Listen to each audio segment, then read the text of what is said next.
Hello and welcome. I'm Stacey from the Vacation Rental Professionals Lean Network, and this is my sidekick Fuzz. I appreciate you all signing up to have a look at my fancy Excel magical pricing calculator, and I'm so excited to share it with you all. So this session is for you if you're a new host who's looking to publish your listing soon, or it will also provide you a load of valuable insight if you're a more experienced host who's looking to reduce the time it takes you to manage your pricing and listing settings so that you can better achieve the goals that you've set up for your short-term rental business. The session will take approximately 20 minutes of your time, but I believe you're going to find it time well spent, as it will give you insight into the many factors that should help you to ensure you feel confident in your pricing and booking settings. Before we start though, take a moment, go get a beverage that you enjoy, and get a pen and paper handy because you're going to want to take some notes. Oh, and before I forget, be sure to give this video a like and set notifications in the group so you'll see more content like this in the future. Are you ready? Let's take a look. I'd like to start off with one of my favorite quotes by the great poet laureate Maya Angelou. I've learned that people will forget what you said. People will forget what you did, but people will never forget how you made them feel. This quote really resonates with me, as I'm often the quiet sort of individual who you see at parties, but don't necessarily remember very well, because I generally stick to myself or to those that I know. When I got into hosting, I realized that what made me special was my desire to help others. And in my 2 years as a host, I find so much joy and satisfaction from making my rental a place where people feel cared for and welcomed, so that they tend to come back and stay with me year after year. I'm a certified Lean and Six Sigma Black Belt in my career. What that means is I'm an efficiency expert. I help people to remove time wasters from those processes. I'm an effectiveness expert.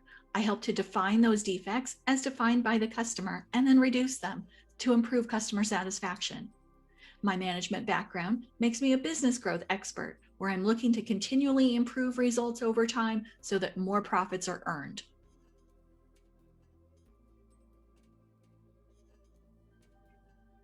In this session, we'll talk about getting your pricing right for your short-term rental. When I started on my vacation rental journey just 2 years ago, I looked all over to try and find a formula or a tool or something that would provide me insight on how to make sure I was setting up my vacation rental for success. But even all the great tools and trainings I found out there, there was nothing that showed me exactly what formula or how I should be calculating that nightly rate. I seem to get the same advice over and over again to look at my competitors' rates and then put mine slightly lower. But what this failed to take into account was that my investment was different, my setup budget was different, my expenses were different, and my profit expectations were different than all of those of my competitor.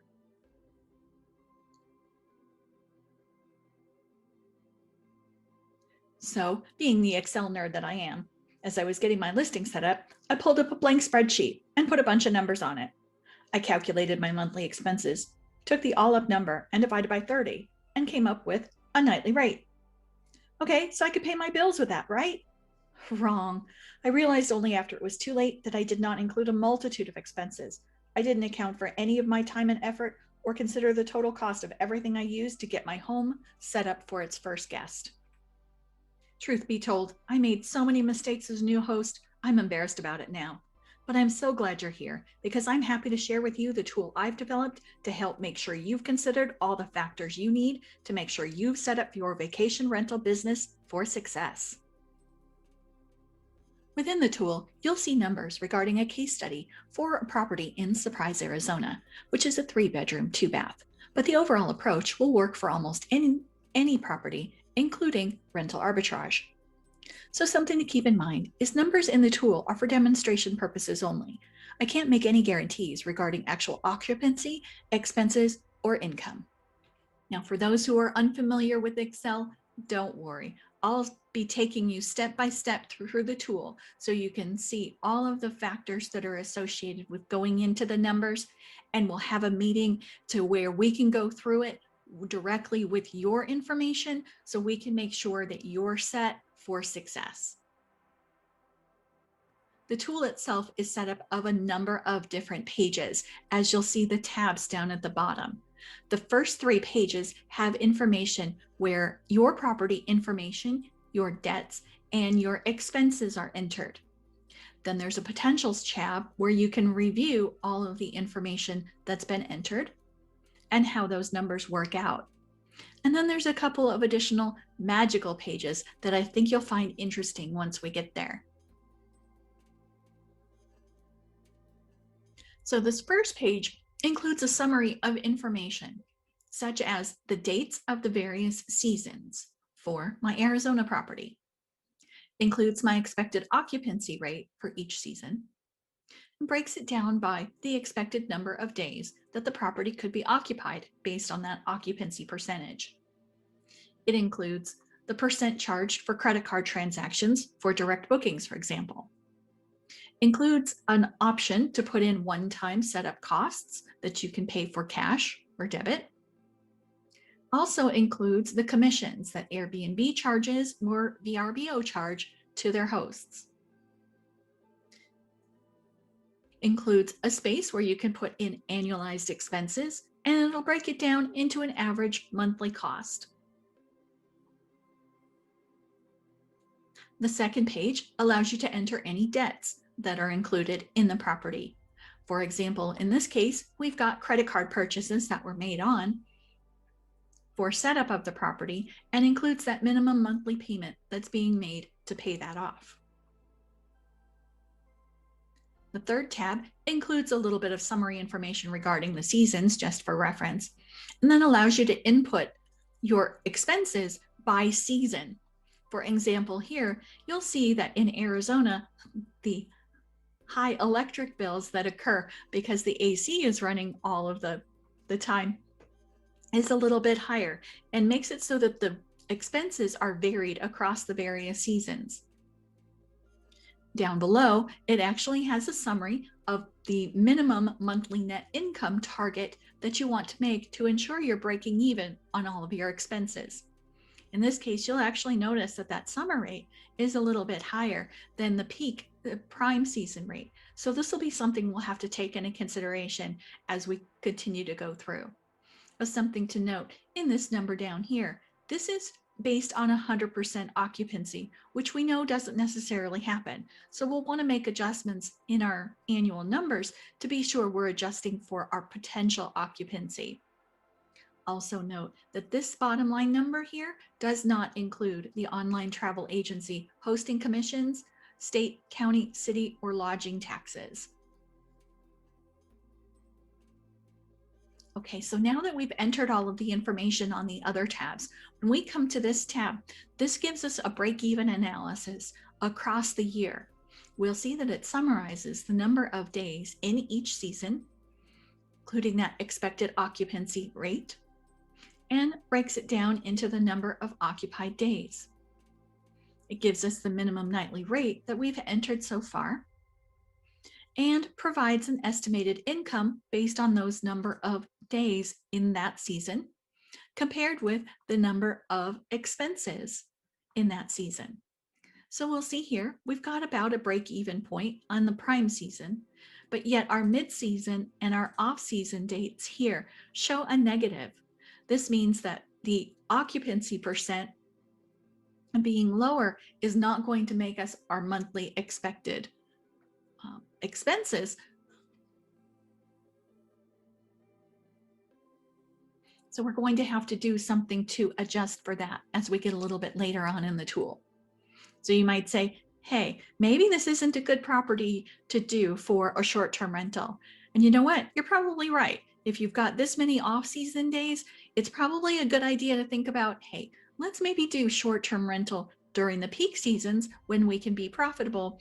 And then during the off seasons, we think about a little bit differently, like maybe a 3, 6, or 90-day lease so that we can make just a little bit more and drive 100% occupancy instead.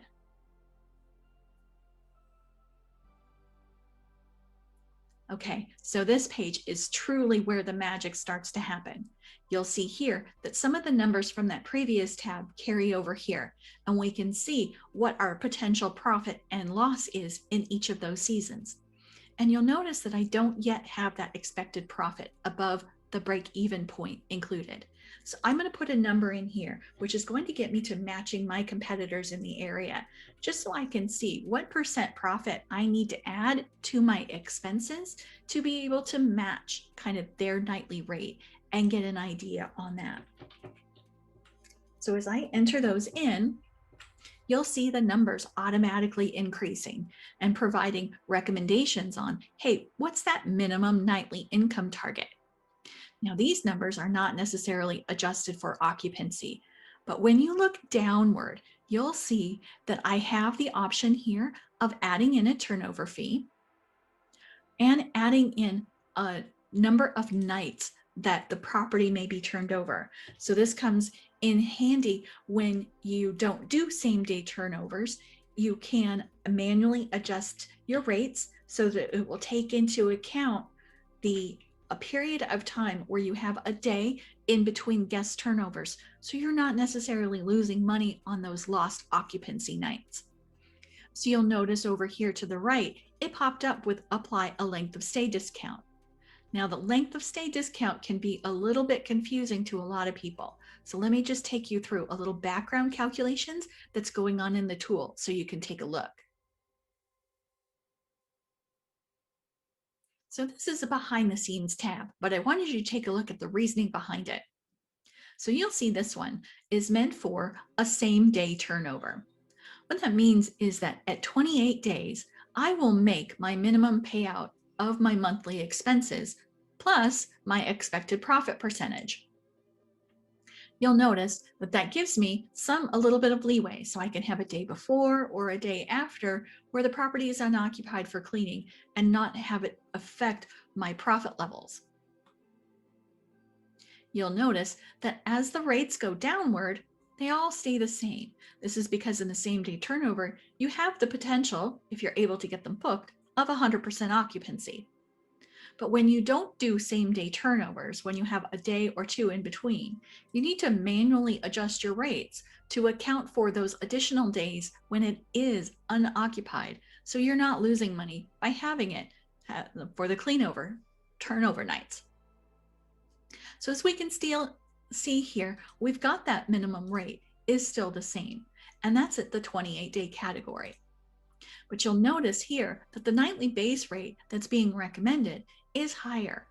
And that because it takes into consideration the number of times a property can turn over in a month and tries to match it so that you have the same amount of earnings based on the total number of nights a guest stays plus the unoccupied night for cleaning.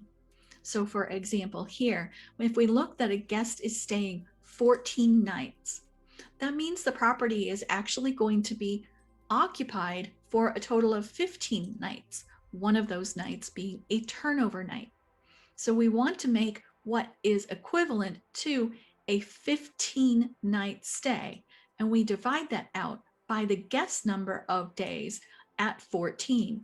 That turns out to be that amount. So what that allows us to do then is if someone stays a longer period of time, we can provide them a discount because we have less turnovers. So you'll see down here the recommended nightly rate, and that's based on having a low number of nights that a guest stays. So it allows us then to account for those additional turnover nights that could potentially occur in that month. Okay, so that's just a little background on the length of stay discount. You'll notice here also on the tool that it has the ability of you adding a turnover fee. Now, something to keep in mind, this is not included in the nightly rates, but is included in calculations for monthly rates. So here you can see that I have a number of turnover nights is 1 in each of the various seasons that I have set up. I'm going to change it to where I have a same day turnover in a term stay just so I can get a little bit more occupancy in that month by lowering my rate. So you'll see that that rate, recommended rate, changes. And that's at the direct booking channel, which for me happens to be House for You. It also includes adjusting the fees for what should be charged on Airbnb and VRBO. And it adds in those host commissions so that no matter which platform I'm getting booked on, I'm still making the same amount of income. Off to the right over here, it provides those percentages that were calculated on the previous page for what should be set for discounts based on those longer stays.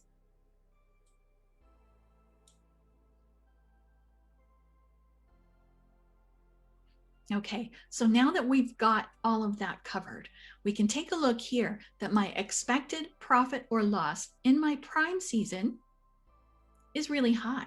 That's great. My off season, because I've adjusted it, is showing that I'm at least going to make some sort of profit where I had not before. And we can see that's also occurring in my mid-season rate. Now, I know that you say your competitors don't necessarily just keep their rate static, that they may adjust it up and down. And I say, you know what, that does happen, absolutely. But as a vacation rental host, we have to always remember that we're looking for growth of our property. And what that means is we are in control over the booking. We don't necessarily want to always rely on those who do marketing for us, such as Airbnb or VRBO, to control the customers that we have coming to our door. So on a direct book channel, you always look to getting your property booked out at your perfect rate that you're set, as far out as possible with as long as stays as possible. And then open up your calendar as the days get closer to allow bookings on your Airbnb or your VRBO listings. Try not to be the low price leader by going directly against your competitor by lowering your rates, because that's really not the kind of customer you want.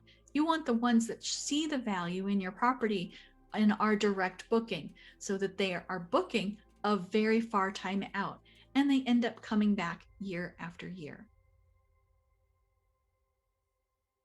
Okay, so I know I've gone through a lot there just very quickly, but coming back to this break-even analysis, you'll notice that when I changed those percentage numbers, it actually allowed me to make a better profit so that I can expect to make around that total for the year.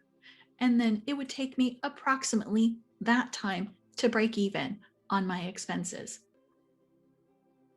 Now, something to keep in mind is that our price may not always be at the prime rate that our guest is going to book.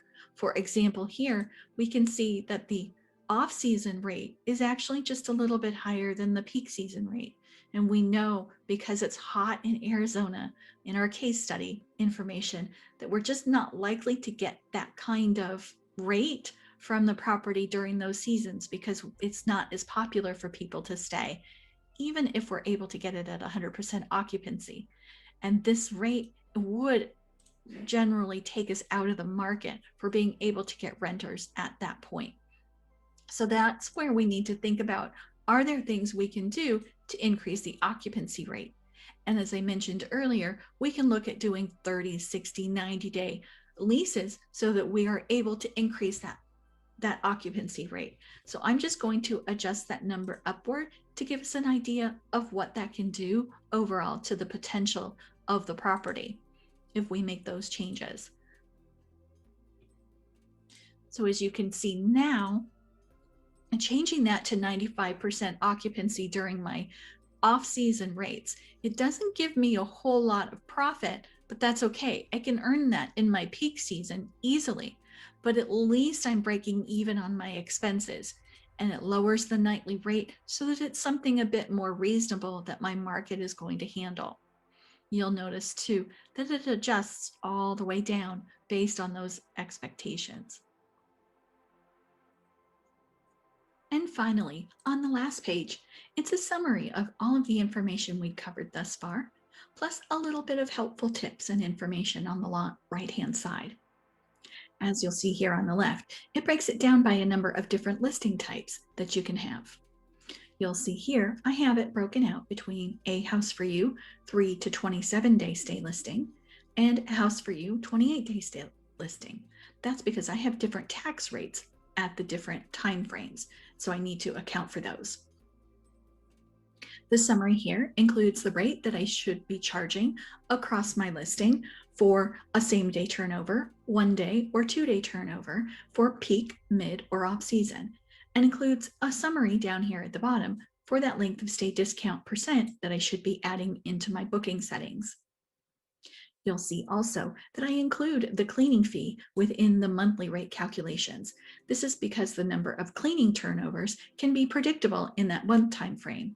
Whereas when you're dealing with shorter stays, it's not necessarily predictable as to how many times the property is going to turn over. So I charge that as a separate cleaning fee per stay. Down a little bit lower, you'll see a couple of different listings for my Airbnb. Now I do this on a 2-level process. I have one that I open up for stays that are 3 to 27 days, and those are the nightly rates that I charge for that. And then I have a second listing, which I use on Airbnb, which I indicate as one room within the home. But what this allows me to do is to increase the price there to include my cleaning fee as well, but also just allow me to fill in orphan days that I may not otherwise be able to fill on my Airbnb listing for a 3-day stay. So only open up that calendar for times when I have those orphan days in between. And I'd love to provide more information regarding my overall listing strategy for you in a future call. So stay tuned to that. You'll see also here in the tool that there's a summary of all of the numbers that we've seen so far that we've been using, and gives us a summary of that break-even point that we saw, as well as the annual profit summary that we saw in a nice little handy chart.